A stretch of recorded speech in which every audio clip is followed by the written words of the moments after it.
Igor Shesterkin signs an 8-year extension for $11.5 million per season with the New York Rangers. Was this a good deal for the Rangers, or was it an overpayment?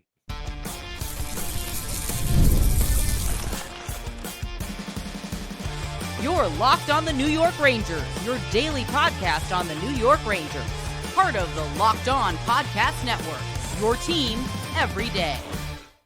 Welcome back, Blue Shirts fans, to episode number 1198 of the Locked On New York Rangers podcast. I'm your host, John Chick. Just want to thank you guys, as always, for making Locked On New York Rangers your first listen every day. We are free and available on all platforms, including YouTube. And today's episode of Locked On New York Rangers is brought to you by FanDuel. You can start the season with a big return on FanDuel. New customers can place a $5 bet, and you will get started with $150 in bonus bets if you win your first $5 bet. Visit FanDuel.com to get started. And we are, of course, part of the Locked On Podcast Network, your team every day. So the second of two bombshells dropping on Friday. The first one, obviously, being that Jacob Trouba had been traded from the Rangers to the Anaheim Ducks. If you want my thoughts on that, you can check out the episode just before this one. For now, though, for today, we're going to talk about the second of two said bombshells, and that would, of course, be Igor Shesterkin re-upping with the New York Rangers. He was slated to be a UFA at the end of this season. That's not going to happen now. He signs an 8-year extension with the team worth $11.5 million per season. We're going to talk about this from every possible angle. I'll just say right here, right now, that I am happy about this deal. I think when you've got a quality goalie like Igor Shesterkin, a franchise goalie like him, it's probably not the best business to let him walk in free agency. I mean, maybe there were some other options that the Rangers could have gone with, but I think, what we've seen from Igor Shesterkin over the years, it's hard for me to look at this as anything other than, a good thing for this team going forward. I say this because for a lot of reasons, and we'll get into those in a little bit, but I do want to go ahead and kick off today's episode by acknowledging at least some of the concerns or reservations that certain Ranger fans might have about this move. Once again, the Rangers making Igor Shesterkin the highest paid goalie in NHL history. And I want to go through those and kind of counterpoint them a little bit. And then, like I said, going to have my reasoning for why I believe this is a really nice deal for the New York Rangers. So if you're not really feeling this deal right now, chances are you've got your reasons. And one of them right off the bat might be the very simple fact that there's a lot of people out there who believe that this is simply too much to pay for a goalie, regardless of which goalie it is, which team it is, what the situation might be. $11.5 million per season for 8 years is just too much. And there is some merit to that. You see this, the deal breaks, and we find out that he is being extended. It feels like a lot to pay a goalie, even one as talented and as important to his team as Igor Shesterkin is. And I think that becomes even more true when you look at some of the other recent contract extensions around the NHL with some of the other elite goalies in the league. Guys like, Jake Ottinger, Linus Ullmark, Jeremy Swayman, UC Saros. All these guys in recent seasons have signed extensions. And when you look at their cap hit, it's anywhere between like $7.5 and $8.5 million per season. Now, I would take Igor against any of those guys, especially in a big game. I am a little bit Ranger biased, but Igor's got the playoff bio to back that up. But the point that I've made before, and I'll make it again here, is Igor really $4 million or $3 million better than every single one of those guys? That's debatable. But I will say this, something that could alleviate the concerns that some Ranger fans have as far as paying this much for Igor Shesterkin for every single season for the next 8 years. There is the salary cap jump to consider. The salary cap has been very steadily rising the last couple of seasons here. It currently sits at $88 million for every team in the AHL this season. For next year, the estimate is that it will jump to $92.5 million. So that's a pretty substantial increase. And the way things are going, it feels like it's going to continue trending in that direction. So the salary cap is going to get bigger, not smaller. And even though $11.5 million sounds like a lot, it is a lot. But it will become more affordable simply because of the way the salary cap is trending and the fact that it will, in all likelihood, continue to rise every single season. So whatever percentage Igor will take out of the cap next year, it'll be a little bit less than that the year after that, little bit less than that the year after that, so on and so forth. So that's number one. Something else to consider here, the Rangers have some pretty significant money coming off the books. I mean, the Jacob Trouba trade, let's start right there, right? He was just dealt to the Ducks, and just like that, $8 million off the books for the New York Rangers. Now, Trouba was still under contract for next season. I think he probably would have been gone before next season started one way or another. But, you traded all $8 million of his cap hit rather than like buying him out next season, which would only save $4 million, or doing some other trade where there's salary retention for the Rangers. No, they traded all $8 million of Jacob Trouba's cap hit. Now, should probably mention that the defenseman they traded for, Uro Vakanainen, again, I'm going to work on that one, but he has a $1.1 million cap hit. So that's a net gain of $6.9 million, but that's still a pretty substantial amount. And Vakanainen, by the way, is also an RFA next season with arbitration rights. So we'll see if he becomes a part of the Rangers' long-term plans or not. Could probably go either way. And we'll talk about him in a future episode as well. But bottom line, right off the bat here, you're saving $6.9 million just by the trade of Jacob Trouba. So that's more money in the bank for the Rangers. Artemi Panarin, not next year, but the year after that, he's going to be coming off the books as well. He's currently making $11.64 million per season. So that's a boatload of cap space right there. Now, the Rangers could re-sign Panarin, but if they do, I don't think it's going to be for quite that amount of money, because he'll obviously be a little bit older at that time. You even look like guys like, Riley Smith making $3.75 million. He's a UFA after the season. Ryan Lindgren is at $4.5 million. There's more money being alleviated here than I think a lot of people realize. And for that reason, it does make Igor that much more affordable than it probably looks on the surface. It's easy to just kind of fixate on the 11.5. And I did it too. I mean, that's a lot of money, but when you look at kind of the lay of the land and what's coming down the pipe for the Rangers, again, it does become a little bit more affordable. And I just don't think this Igor contract is going to cripple the Rangers financially in a way that, some other people seem to be opining on social media and whatnot. Another reason that I think certain Ranger fans have their reservations here is the length of the contract, 8 years. I don't really have a problem with that at all. That's the maximum allowed for any team to re-sign one of their own guys. You can't go longer than 8 years. So they gave Igor the max, but this is always what this is going to take. I mean, you're trying to get one of the premier superstar players in this league under contract. You're going to have to pony up the dough, and you're probably going to have to give him a contract that's maybe a year or two longer than you might have preferred, but that's just, it comes with the territory, and that's what you got to do if you want to get your guy. Something else to consider here as it pertains to the length of the contract. When this contract ends, Igor Shesterkin will only be 37 years old. Now, that's starting to get up there a little bit, but I think it's okay. You look at other goalies have been very successful into their mid-30s, their late 30s. This past season, we just saw Sergei Bobrovsky win his first ever Stanley Cup championship. He had one of his best seasons ever as well. He was almost 36 when that happened. He has since turned 36, but almost 36. So the idea of Igor Shesterkin continuing to be a very good goalie into his mid-30s or late 30s, I mean, I don't see that as being something that's impossible or even really unlikely. I mean, I think Igor will continue to hold it down, and he'll still be a good goalie when that time rolls around. And even if he does start to slip a little bit, we're only talking about maybe the last year or maybe 2 years of the contract. And you attack this window that you have right now with Igor Shesterkin in place as your goalie and one of the best goalies in the league. One other thing that I'm going to throw out there, too, that I think will alleviate some Ranger fans' concerns. I know there's a lot of Ranger fans who are not happy about how many different players on this team have full no-move clauses or partial no-move clauses, and it's difficult to trade this guy. It's difficult to trade that guy. So right now, and I don't know this 100%, so if you do, feel free to let me know. I am not seeing anything about Igor Shesterkin having a no-move clause of any kind. Now, it's possible that information is not available yet. Maybe that'll come out when the Rangers make this deal official tomorrow. Igor was talking about that after tonight's game against the Penguins, that he can't really talk about it because tomorrow is when it becomes, officially official. But it, based on all these reports, it's certainly a done deal. A lot of reputable reporters saying that it is.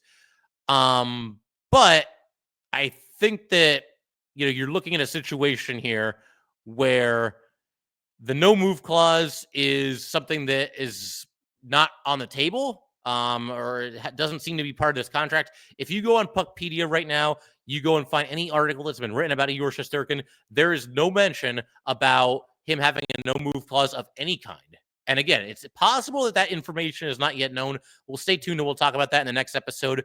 But that should alleviate some concerns if there's not a full no move clause, or in this case, possibly not any no move clause of any kind.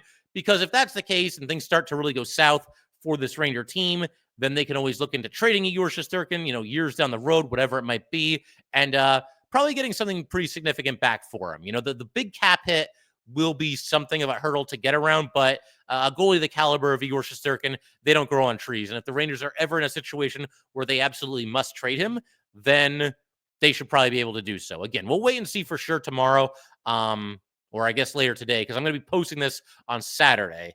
So that news will hopefully be out a little bit later in the day on Saturday, but one way or another, we'll find out for sure about the no move clause. But as of now, I'm not seeing anything about any kind of a no move clause at any time. But like I said, we'll see on that. Time will tell.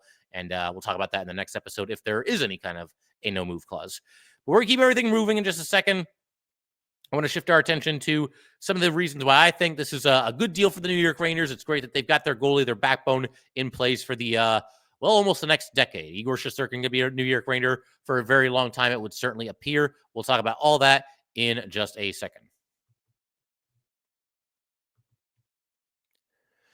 All right, we just want to take a minute to let everybody know that today's episode of Locked On New York Rangers is brought to you by Mint Mobile. I love a great deal as much as the next person, but I'm not going to crawl through a bed of hot coals just to save a few bucks. It's got to be easy, no hoops, no BS. So when Mint Mobile said it was easy to get wireless for $15 a month with the purchase of a 3-month plan, I called them on it. Turns out it really is that easy to get wireless for $15 a month. The longest part of the process was the time I spent on hold waiting to break up with my old provider. To get started, go to mintmobile.com/lockedonnhl.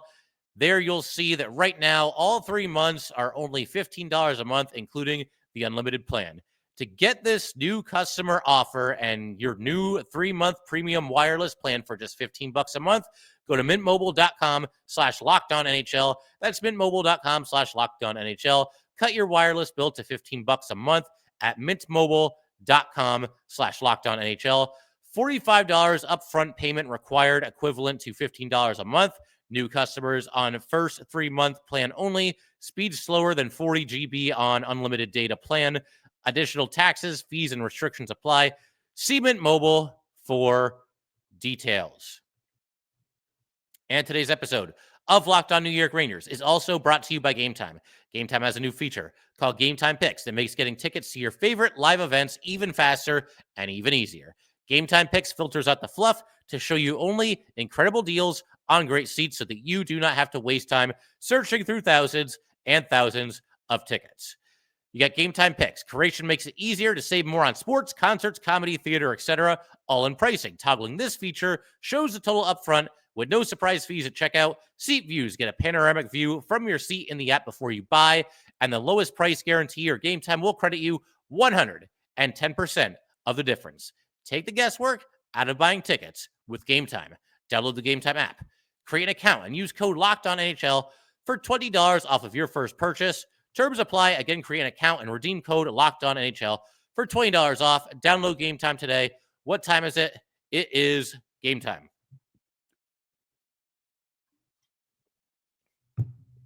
Okay, let's go ahead and keep everything rolling here on Locked On New York Rangers. Basically, part 2 of a second parter. We got done with the Trube episode. Wanted to get something up on Igor Shesterkin as well. And for the everydayers in our next episode, this will probably drop sometime, I would say, on Saturday evening, somewhere around there. We will be talking about Rangers and Penguins. For right now, I'll just say much needed win. Obviously, Rangers came through in the clutch in the third period. Tie game. They get a couple of goals late. Big game for Artemi Panarin as well. And like I said, just a sorely, sorely needed win for the New York Rangers. Not perfect, but I think certainly a hard-earned win. And it's got to start somewhere. The turnaround's got to start at some point. And to help the vibes in that locker room, that was a huge win. But as for Igor Shesterkin, I feel like most of us should be feeling pretty good about this. There's going to be some naysayers. There's going to be some doubters about this. I know some people are going to look back at Henrik Lundqvist and, well, we never won the Stanley Cup with him and we were paying him a whole bunch of money. I don't know, man. I mean, does anybody think that taking Henrik Lundqvist off of those teams and spending money on this guy or that guy would have put them over the top? Who was going to be the goalie for the Rangers during that era that would have pushed them over the top? I'm not so sure that would have happened that way. So, I mean, who's to say for sure? We'll never know. But look, there's a lot to like with Igor Shesterkin. Right from the moment he got here, first of all, keep in mind the fact that this dude is basically replacing a legend. It was an awkward situation that season that Igor debuted because, of course, he gets called up. Henrik Lundqvist is still on the team. Alex Georgiev was here as well. You had this really strange rotation where, you know, one or the other was going to be a healthy scratch. They never scratched Lundqvist because they just didn't want to do that to him. But, you know, Igor's starting one game, then he's a healthy scratch the next game, then he's starting the next game. So, you know, kind of an awkward spot, and Igor just never let it phase him. He basically hit the ground running. He was an excellent goalie right from the moment he got here, and that proved to us right off the bat that Igor Shesterkin could clearly handle pressure, could handle the spotlight that comes with being a professional athlete in New York City. I thought he did a fine job with that, playing one of the most difficult positions in sports, in one of the most demanding markets in sports, and really the guy's never missed a beat. I mean, he'll go through the odd funk every now and then, and you know, it is starting to feel like he's going to have one stretch every season where he just doesn't play well. I'm hoping that maybe he just got out of that funk because, you know, he, like a lot of players on this team, have been scuffling lately, and he's got no help from anybody. I mean, we know that, but he hasn't been himself either. At least in this game here tonight, he was able to get the win for the Rangers, make some solid saves.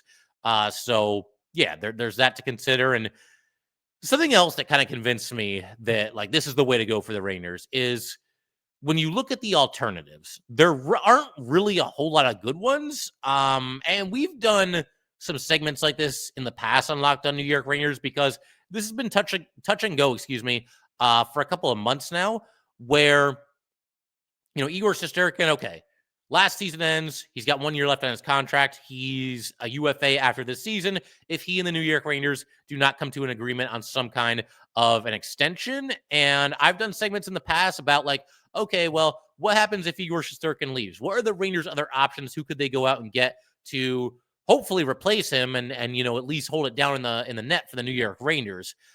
Really what it comes down to, they would have pretty much had to have signed somebody in free agency or maybe traded for somebody. I think free agency probably a little bit more likely because the bottom line, you can't bank on, as much as I like Jonathan Quick, you cannot bank on a 39-year-old Jonathan Quick re-signing with the New York Rangers next season and then, like, going back to how he was in 2012, in 2014, elite Jonathan Quick that can be a franchise goalie. And that's nothing against Quick. Like I said, I love the fact that he's a New York Ranger. I think he's done a heck of a job. But, I mean, come on. He's 39 years old. No team, I don't think, is going to hitch the wagon to him. Maybe if they're in, like, a 1 year Stanley Cup window, they could have some interest in, you know, making him the starting goalie. But, yeah, no, that was never a realistic option. If Quick wants to re-sign for 1 more year next year, I'm all about that. Bring him back. I don't care about the age. He's done a heck of a job with this team. So, can't really go with Quick as the franchise goalie, though. Ditto for Dylan Garand. I know there's a lot of people that are high on Dylan Garand. The Rangers seem to like him, too. He's done a nice job overall with the Hartford Wolfpack. But we are talking about a kid here, a former fourth-round pick, who has never played a game in the NHL. You can't go from Igor Shesterkin to Dylan Garand right now and think like, oh, yeah, you know, we'll just win the Stanley Cup with this kid that we took in the fourth round a couple of years ago. There's no way to bank on that either. So that kind of leaves free agency as basically your only recourse. What do you do? Like, if Igor walks in free agency, do you sign somebody like Aiden Hill? Do you sign somebody like Freddie Anderson? Freddie Anderson is constantly injured. He's injured right now, in fact. He's only played, I think, 4 games this season, and he's only getting older. So you would think that that would become more of an issue going forward. He's 36 years old now. He'd be 37 next year for the Rangers. I don't know. I just don't see that as a realistic option. He is a good goalie, even now. You know, whenever he's healthy and whenever he plays, he seems to do a nice job. But, yeah, I can't go from Igor to Freddie. Alex Georgiev, I mean, I know he had his fans. He had his supporters when he was here with the Rangers. He's a UFA after this season as well, but there's no other way to say it. He's a mess right now. He's having all kinds of problems with Colorado. I mean, I guess you could argue that, well, you could get him for cheap, but the season that he's having, I don't know how good that a lot of us would be feeling about that. Getting back to the first name I mentioned, Aiden Hill would probably be my top choice out of the bunch looking at next year's UFAs, but, like, you know, Aiden Hill's going to get paid too. He's having another great season. He's a former Cup winner. I think he could get himself $8 million per season. I mean, it's a difference, $11.5 million for Igor versus like $8 million for a Hill, but it's not like this cavernous difference, right? And on top of that, we have no way of even knowing if Adin Hill would even want to come here. We also have no way of knowing if like somebody like Adin Hill would sign an extension with the Knights at some point this season, and that would take him off the board entirely. So really, the way to bring this thing full circle here, there really was no other option other than re-signing Igor. I mean, we could talk ourselves into this goalie or that goalie, but this is the guy. I mean, this is the guy going forward. And, people that have reservations about the length of the contract or the amount of money of the contract, I get it. But, one of the absolute best goalies in hockey just re-signed with your team for the next 8 years. I can't look at that as bad news. I would have liked it to have been for a little bit less money too, but it had to be done. It had to happen.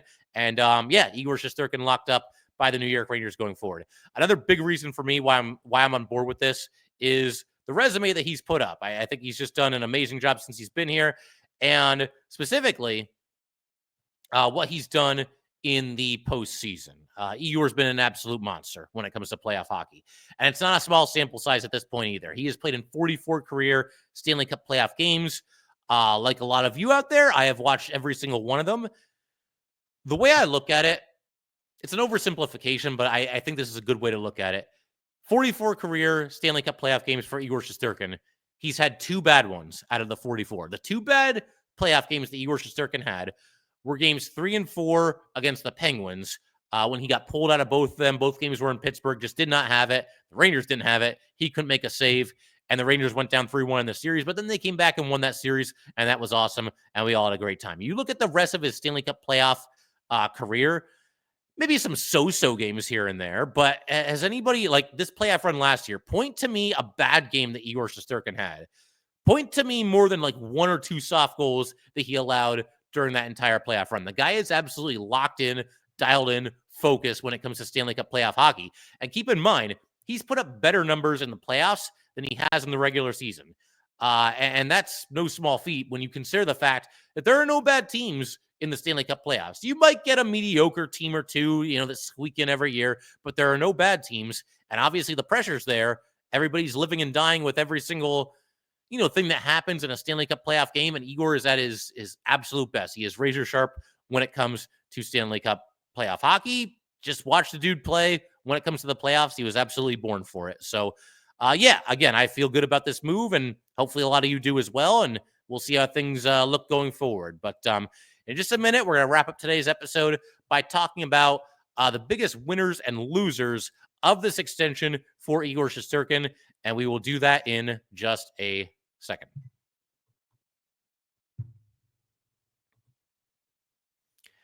All right, we just want to take a minute to let everybody know that today's episode of Locked On New York Rangers is brought to you by FanDuel. Get ready to tackle the NFL action with FanDuel, America's #1 sportsbook.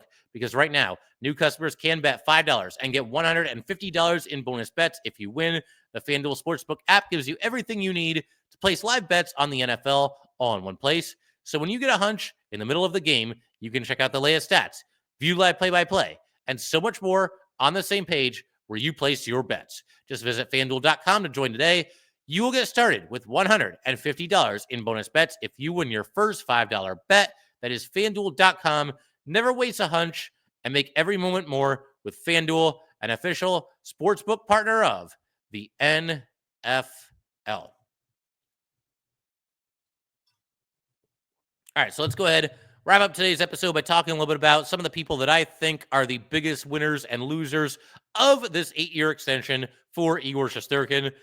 Let's begin with the most obvious thing that I'll ever say on here. The first winner of this whole thing, take a guess. Yeah, it's Igor Shesterkin himself. The highest paid goalie in NHL history. I mean, that's got to sound pretty sweet to Igor Shesterkin, right? He's in a place where, he's played everything very close to the vest. And I think Igor and his team have played the game the way that they want to play it as far as salary negotiations. But it felt like he probably would like to be with the Rangers. Obviously, he's not giving out any kind of a hometown discount here, but he stays probably where he wants to. He's going to get paid a whole boatload of money to do it. $92 million are coming his way. Again, I would have been happier with a little bit less per season, but Igor did what he had to do. He got his money, and, he even held out for slightly more money. I mean, he had the 11 years, $88 million offer in the offseason, said no, dragged it out a little bit. All that just to go from 8 years, 11 million to 8 years, 11.5 million. But that does add up to $4 million more throughout the duration of the contract. And yeah, I mean, he's locked up and he's the highest paid goalie in NHL history. Pretty self-explanatory. One of the losers from this whole thing, I'm going to say Chris Drury, because I feel like he could have played this out just a little bit longer, played a little bit more hardball with Igor Shesterkin. I also understand why he did not do that. He wanted to get his guy in place. I just don't see another team in the AHL that was going to go up to $11 million, $11.5 million for Igor Shesterkin, because how many teams have that kind of a cap space, and how many teams also need a franchise goalie? And if you're Igor and you care about winning, you know, that takes a couple of teams out of the running as well. So I feel like Drury probably could have played hardball a little bit more than he did and let this thing drag on a little bit longer. One other point that I'll make about this too, again, Igor obviously from the Rangers, 8 years at $11.5 million per season. So that's a total of $92 million over the duration of the contract. For another team to have matched that, keep in mind, the Rangers are the only team that can offer him 8 years. Any other team out there can only go up to 7 years for Igor Shesterkin. So for another team to have matched this offer, a grand total of $92 million, they would have had to have done it over the course of only 7 years rather than 8, which means that another team that signed Igor Shesterkin to get him up to $92 million, they would have had to have given him $13.14 million per season. No team in hockey is doing that. I don't think it would have happened. Now, granted, there's 31 other teams. It only takes one. Maybe Drury just didn't want to take any chances here. But again, I feel like he could have played some more hardball and not had to give up this much money for Igor Shesterkin. But what's done is done. And again, I can only get so upset, you know, with the franchise goalie being in place and with Chris Drury making this deal and making sure that he gets this guy locked up going forward. And on top of that, you know, the Raiders need some good vibes. They need some good news. Things have been shaky lately. I'm sure that, or I would think that, you know, a lot of Rangers on this team are happy that, you know, he'll be the backbone of the franchise going forward, or so it would certainly seem. A winner from this deal, let's say every single New York Ranger defenseman for the rest of Igor Shesterkin's contract. This season, as we've noted on here, has not been a banner start for the New York Ranger defenseman. I think they've all scuffled at one time or another. Obviously, Jacob Trouba is no longer here. But this team needs Igor Shesterkin. And the defensemen over the years, you know, they're going to come and go. They're going to change as the years go by here. But we know that Igor Shesterkin can bail out his team when they need him to. Obviously, you hope for better defenseman play, but any defenseman that's got Igor Shesterkin as their goalie, I think they're probably pretty happy about that. It was hard to come up with a bunch of losers from this deal. There really aren't that many, really. But one that I'll throw out there just a little bit, I mentioned him very briefly earlier in the episode. I'll say Dylan Garand. Whatever small chance there was of him eventually becoming the guy, the goalie for the New York Rangers, that is gone now. It's just not going to happen because Igor Shesterkin is obviously in his way. Now, I still think Dylan Garand will eventually make it to the NHL, and maybe we're looking at a situation where, I mean, possibly even as soon as next year, but if not that, maybe the year after that, where Dylan Garand will be the backup goalie for the New York Rangers, former 4th-round pick. Again, I know some people are high on him. I'm not sure the Rangers have ever seen him as like a true franchise goalie. But if ever there was a chance of Garand being the franchise goalie of the Rangers, like I said, that now goes out the window with this extension for Igor Shesterkin.